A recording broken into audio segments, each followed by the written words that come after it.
আসসালামু আলাইকুম। আজকে একটা আমরা নতুন রেসিপি দেখব। এই রেসিপিটি আমার খালাতো বোনের রেসিপি। তেলাকুচার পাতার চপ।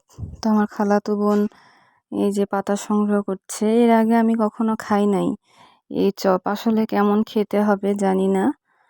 তো আজকে আমরা খেয়ে দেখব যে এই তেলাকুচা পাতার চপ কেমন লাগে।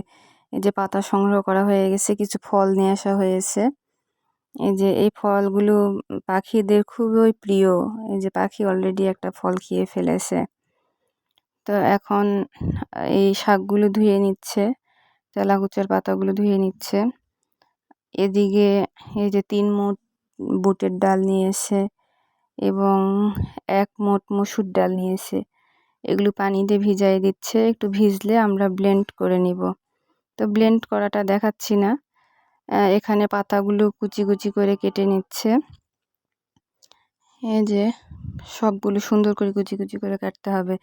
এবারে যে বাটা ডালগুলোর সঙ্গে এখানে পেঁয়াজ দিলাম, এখানে জিরা গুঁড়া, লবণ এবং গুঁড়ো ঝাল দিয়ে সব মিক্সার করে মাখছে।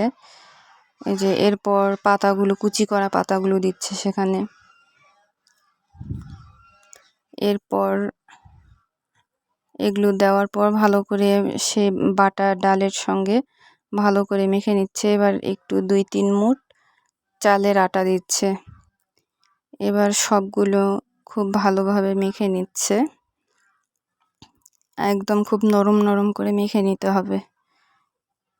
তো দেখি আজকে আমরা কেমন লাগে এই নতুন রেসিপি। এই যে সবগুলো মেখে নিচ্ছে,